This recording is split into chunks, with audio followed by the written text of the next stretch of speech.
이 사람은 누구인가? 이 사람은 누구인가라는 제목으로 함께 말씀의 은혜를 나누겠습니다. 이제 18장에서 예수님께서 빌라도에게 이제 신문을 당하셨는데, 빌라도가 예수님을 신문한 가장 골자 주된 핵심이 뭐냐면, 네가 누구냐? 네가 유대인의 왕이냐? 네가 왕이냐? 좌우간 이 네가 왕이냐 하는 게 이 신문의 주요 골자였습니다. 왜 자꾸 예수를 향해서 네가 왕이냐 이렇게 물으신 이유가 있죠. 단순히 이 종교적인 이 신념에 의한, 그 당시에는 1세기 로마의 치하 속에 있었기 때문에 수많은 사람들이 스스로 메시아임을 자청했어요. 그래서 바라바도 강도라고 되어 있지만 실제적으로는 반란군의 수괴였습니다. 그렇기 때문에 바라바와 예수님을 맞교환하자는 그런 제시가 있었지, 여러분 일개 강도와 그 다음에 왕으로 자기를 이렇게 고발당한 자와 1대1로 맞교환하는 법은 없습니다. 이처럼 예수님은 그저 종교적인 이 뭐라 그러죠? 이 열광주의자의 어떤 그런 성격이냐, 아니면 진짜 이 반란을 꿈꿨던 이 그 당시에 수많은 이 메시아 운동을 했던 사람 중에 하나냐. 만약에 반란을 꿈꿨다면 당연히 십자가형이지만, 그렇지 않으면 여러분 십자가형을 언도하는 법은 없습니다. 너무너무 잔인하기도 하고, 또 십자가형을 한번 치르려면 많은 인력들이 동원이 돼서, 여러분 그저 목 베어 죽이면 끝나는 일이잖아요. 근데 십자가라고 하는 걸 나무를 만들어야죠. 군인들을 대동해야죠. 수많은 사람들이 그걸 보게 해야죠. 여러분 그거 보면 자칫 밀란이 일어날 수 있습니다. 그렇기 때문에 로마가 반역자가 아닌 이상은 십자가 언도를 내리지 않습니다. 그래서 예수님이 도대체 그저 정치적인 어떤 이 광신자냐, 아니면 정말 반란자냐, 이거를 신문한 것이죠. 빌라도의 결론은 이 예수는 정치적 반란자가 아니다, 이런 결론을 내리게 됐고, 그래서 풀어주려고 합니다. 하지만 여러분, 대화는 결렬됩니다. 타협이 이루어지지를 않죠. 그래서 빌라도가 조금 더 이 강한 액션을 취합니다. 그게 뭐냐면 채찍질해라.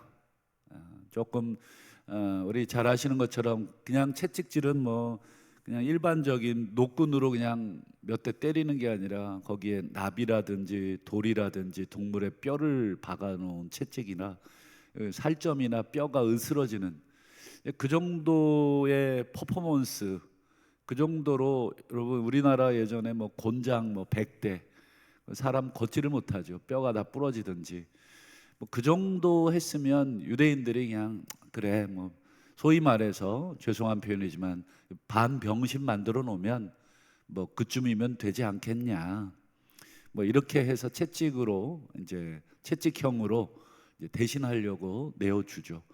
근데 이제 군인들은 아시는 것처럼 뭐 별다른 게 없잖아요. 그러니까 예수님을 향해서 이제 왕이라고 고발당했으니까 가시면류관도 자기들끼리 소일거리로 뭐 만들어서 씌워서, 그리고 또 왕이 입는 자색옷, 뭐 제대로 된 옷이었겠습니까? 그저 더러운 천조가리를, 망토를 어깨에 씌웠겠죠. 그리고는 이 손으로 예수를 막 칩니다. 어디를 쳤는지는 모르겠습니다만 뭐 얼굴도 쳤겠고 뭐 뒤통수도 쳤겠고, 어쨌든 뭐 온갖 이 군인들은 이 조롱을 가하게 되죠.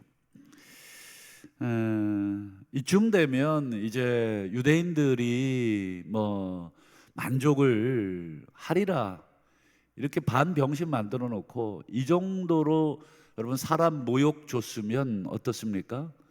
충분하겠다. 뭐 정치적인 반란꾼도 아닌데 이 정도로 모독을 주고 모욕을 줬으면 충분하지.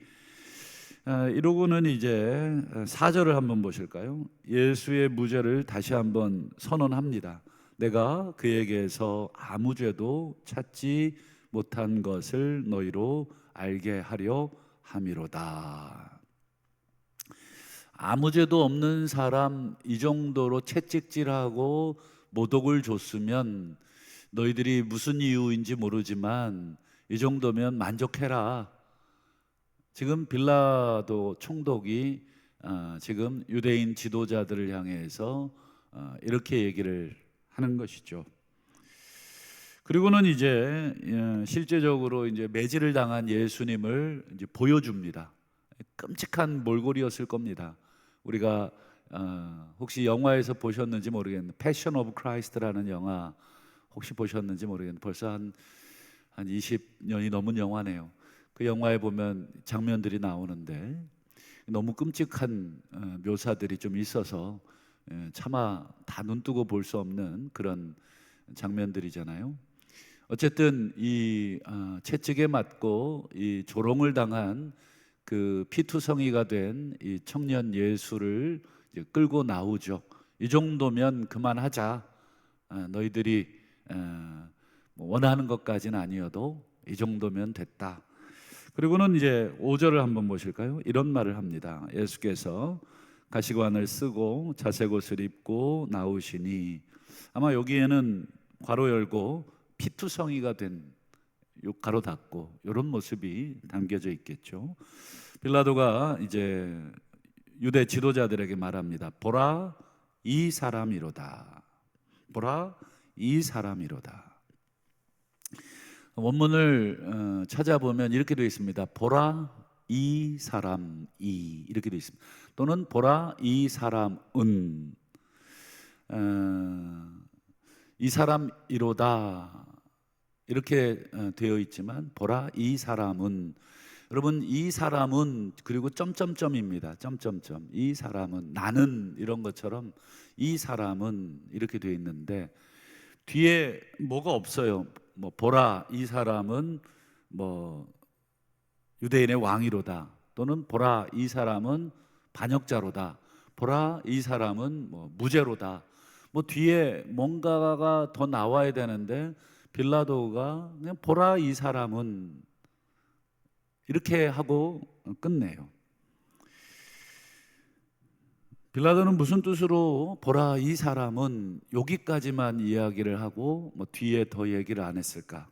그런데 뜻밖에도 이 유대인들이 빌라도의 말을 이어서 이 사람이 누군지를 설명을 합니다.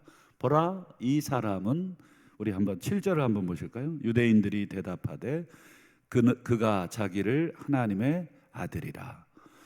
빌라도의 표현하고 엮어서 표현을 해보자면 보라 이 사람은 하나님의 아들입니다. 지금 유대인들이 이 고소의 내용이지만 정답을 말해버린 것이죠. 자기들이 인정하지도 않는 정답을 자기들도 말해버린 것입니다. 보라 이 사람은 하나님의 아들이다. 이 말에 이 빌라도의 반응이 나오는데요. 8절을 한번 보실까요? 빌라도가 이 말을 듣고 더욱 두려워하여, 더욱 두려운 것입니다. 이 사람은 하나님의 아들, 신의 아들, 신의 아들, 하나님의 아들이라는 표현은 누구에게만 그 당시에 통용되는 표현이냐면 로마의 황제에게만 통용되던 표현입니다. 어느 누구에게도 이 표현을 사용하면 죽습니다. 근데 이 나사렛 촌뛰기 무명의 선지자라고 주장하는 추종자라고는 12명밖에 없고, 지금 이 빌라도의 법정에는 그나마 다 도망가고 뭐 최소한으로 추정해봤자 베드로하고 또 다른 제자 1명. 근데 이 사람이 황제에게나 사용되던 그 칭호, 신의 아들. 그래서 여러분 1세기에 통용되던 로마 화폐 동전에 보면 이 가이사의 화상, 가이사의 얼굴이 그려져 있고요. 그리고 뒷면에는 어떻게 되어 있습니까? 신의 아들 이렇게 되어 있습니다.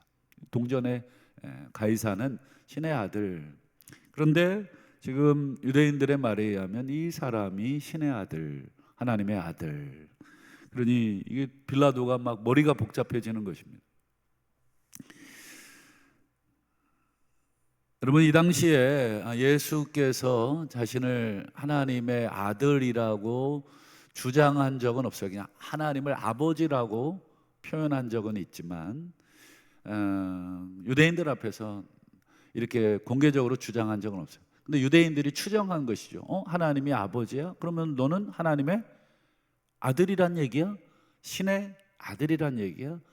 그러면 너는 신성모독죄야. 여러분, 신의 아들, 하나님의 아들이라는 말은 신성모독죄가 아닙니다. 이들은 율법, 아마 레위기 26장을 근거로 해서 신성모독을 주장했을 겁니다. 레위기 26장에 어떻게 되어 있냐면 여호와의 이름을 모독하면 그는 반드시 죽일지니라 이렇게 되어 있습니다. 여호와의 이름을 모독하면, 이게 광범위한 표현이거든요. 근데 예수가 하나님을 아버지라고 했다는 것은 여호와의 이름을 모독한 것이다. 이렇게 아주 광범위하게 해석을 해서 죽이려고 한 것이죠. 그러나 여러분, 사람을 향해서 신의 아들이라고 표현한 것은 특별한 주장이 아닙니다. 구약에 여러분 성경 읽어보면 이스라엘 백성을 향한 하나님의 호칭이 있어요. 이스라엘 백성을 하나님이 뭐라고 불렀습니까? 너희는 내 자녀. 그러니까 자녀라는 호칭이잖아요. 하나님을 아버지, 이스라엘은 하나님의 자식들, 뭐 아들도 있겠고 딸도 있겠지만, 그러니까 이스라엘 백성들 본인들도 누구의 아들이에요? 신의 아들인 것이죠. 신의 자식인 것이죠. 그러니까 일반적인 표현이고 특별할 것도 없어요. 특별히 우리 시편 82편 6절을 근거로 한번 말씀을, 이건 요한복음에서도 예수님이 직접 인용한 것입니다. 시편 82편 6절에 내가 말하기를 너희는 신들이며 다 지존자의 아들들이라 하였으나, 이건 하나님께서 직접 선포하신 말씀입니다. 지금 너희들이 신들이다. 인간을 향해 너희들이 신들이고 다 지존하신 자들의 아들들이다. 그러니까 여러분, 이 구약 자신들이 믿고 있는 구약에도 인간을 향한 이 신적인 표현, 신의 아들이라는 표현은 일반적인 것이고 이스라엘 민족에게도 표현된 것입니다. 그런데 예수에게 그게 표현이 됐다고 직접 주장하지도 않았지만 그것을 예수에게 혐의를 씌워서 신성모독이라 이렇게 몰고 간 것이죠. 유대인들은 여러분, 인간이 하나님이 만드신 존귀한 자라는 것을 잘 알고 있었습니다. 물론 자기들만 존귀하다고 이렇게 주장한 것이 문제긴 했지만, 그래서 여러분, 그럼에도 불구하고 유대인들이 예수께서 스스로 하나님의 아들이라고 주장했다는 이유로 죽어야만 한다 이렇게 주장을 하는 것이죠. 7절을 한번 다시 보실까요? 그가 당연히 죽을 것은 그가 자기를 신의 아들 하나님의 아들이라 함이니라. 성경을 얼마나 자의적으로 왜곡을 하고 있는지를 너무 잘 드러내는 것이죠.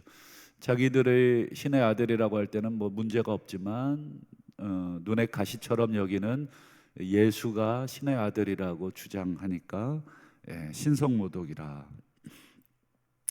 여러분, 빌라도가 보라 이 사람이로다, 보라 이 사람은 이라고 표현했을 때 빌라도가 무슨 말을 하려고 했는지는 정확히 모르겠지만 유대인들은 알고 있었죠. 사람이라고 하는 말은 여러분 특별한 존재, 특별히 유대인들은 하나님의 자녀로서 이 신적인 존재, 또 영광스러운 존재라고 하는 것을 잘 알고 있었습니다. 다윗이 쓴 시편 8편에 보면 다윗이 여호와 우리 주여 주의 이름이 온 땅에 어찌 그리 아름다운지요 이렇게 얘기하면서 사람이 무엇이간데 주께서 저를 생각하시고 인자가 무엇이간데 주께서 저를 권고하십니까? 이런 말을 한 다음에 다윗이 이런 고백을 합니다. 사람에 대해서 다윗이 세 가지를 얘기하면, 첫 번째, 하나님께서 저를 하나님보다 조금 못한 존재로 만드셨습니다. 하나님보다 조금 못한 존재, 대단히 존귀한 존재란 뜻이죠. 한참 아래가 아니라 조금 아래, 하나님 다음. 그리고 두 번째, 다윗이 시편 8편에서 얘기한 게 뭐냐면 하나님께서 인간을 영화와 존귀의 관으로 씌우셨습니다. 한마디로 이 영광의 관을 씌우셨다.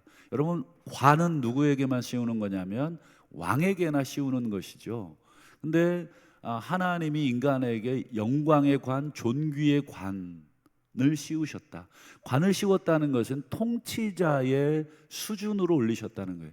그러면서 제일 중요한 말이 이것입니다. 세 번째, 시편 8편에 보면 다윗이 인간을 향해서 하나님께서 만물을 다스리게 하셨습니다. 만물을 인간의 발 아래 두셨습니다. 즉 통치권을 주셨습니다. 여러분, 시편 8편만 봐도 인간이 얼마나 존귀한 사람, 마의 신적인 존재, 신의 아들, 그리고 이 통치권을 가진 존재로 묘사되어 있는지, 하나님께서 지으신 달들, 해들, 별들을 보니 그러면서 그 온 천지 만물을 그 인간에게 다스리도록 주셨습니다. 창세기 1장에 나오는 그 이야기를 다윗이 이 시편 8편에서 이 노래하고 있는 것만 봐도 여러분, 구약은 인간에 대한 존귀함, 존엄함, 이런 것들을 여러분 충분히 표현하고 있습니다. 그러므로 결론입니다. 유대인들이 예수를 죽이려고 한 이유가 이제 선명해졌습니다.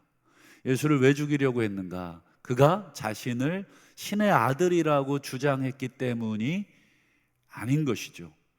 구약 어디에도 신의 아들이라고 주장한 자를 신성모독적이라고 표현한 것이 없죠. 그러면 그가 하나님의 아들이라고 자기를 주장했다는 발언 때문에 예수를 죽이려고 한 것이 아니라, 예수를 왜 죽이려고 했느냐? 좀 우리가 적나라한 얘기지만 유대인들의 죄를 지적하고 드러냈기 때문에 그렇습니다. 참 가슴 아픈 일이지만 그게 현실입니다. 여러분, 누군가가 내 죄를 지적하고 드러낸다, 한번 상상을 한번 해보시죠. 실제 여러분, 죄가 없어도 화가 나지만 죄가 있어도 여러분 반발합니다. 요즘 우리나라 여러분 보고 있잖아요. 분명한 죄를 지어도 법원에서 영장을 발부해도 여러분 나오질 않아요. 오히려 더 힘을 악하게 사용하는 게 인간의 본성입니다. 여러분, 유대인들 지도자가 예수를 죽이려고 했던 것은 예수가 신성모독을 했기 때문도 아니라 그가 그들의 죄를 지적하고 드러냈기 때문에. 그래서 하루라도 빨리 예수를 제거하지 않으면 자신들이 누리고 있던 지위, 권력, 이런 것들이 전부 위태해집니다. 어떻게든지 간에 그 위험 요소를 제거하려고 하는 것이죠.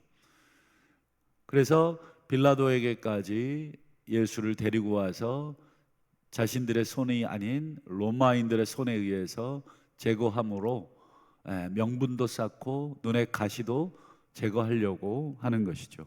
그래서 6절을 보시면 그 예수를 풀어주려고 하는 이 빌라도를 향해서 뭐라고 합니까? 십자가에 못 박으소서, 십자가에 못 박으소서, 이렇게 두 번이나 잔인하게 이야기합니다. 말씀을 맺겠습니다. 오늘 빌라도가 말한 이 사람을 우리가 보시기를 바랍니다. 빌라도는 보라 이 사람이로다. 보라 이 사람은 이렇게 말하고 말았지만 오늘 요한복음을 기록해 준 요한은 오늘 우리들에게 보여주는 이 사람 예수는 어떤 분인지, 신성 모독자인지 아니면 거짓 메시아인지 우리들에게 선택을 하게 합니다. 예수의 지금 몰골은 영광과 존귀의 관이 아니라 가시관을 쓰고 있고, 정말 놀라운 왕복을 입고 있는 게 아니라 군인들이 조잡하게 주워다가 걸쳐놓은 그런 천조가리의 망토를 둘러쓰고 있지만, 우리가 보고 있는 이분, 이 사람은 어떤 분인가? 지금 요한은 우리에게 그걸 보여주고 싶고, 결국 십자가에 못 박으라는 이 유대인들의 이 폭력성과 혈기성 가득한 이 발언을 통해서 결국 이 사람은 십자가에 못 박혀 인간을 대신해서 그 죄를 용서할 하나님의 아들. 지금 요한복음 19장에는 앞으로 예수님이 어떤 운명을 당하게 될지를, 그리고 예수님이 누구인지를 이 대적자들의 입을 통해서 전부 다 드러내주고 있는 그런 모습입니다. 오늘 새해 첫 주일입니다. 우리 이 사람의 이 못자국난 우리 발에 시편 2편 말씀처럼 입맞추시고 그 발 앞에 우리가 엎드려 우리가 경배를 드리시고, 또 우리에게 하나님이 씌워주신 영광과 존귀의 관은 바로 이 사람에게 우리가 마땅히 던져드려야 할 관이라 우리가 믿고, 올 한 해 우리 이 사람을 다시금 우리가 온전히 붙들고 한 해 또 믿음 가운데 또 신앙 가운데 우리가 달려가시는 우리 복된 우리 모두가 되실 수 있기를 주님의 이름으로 축원합니다. 기도하겠습니다.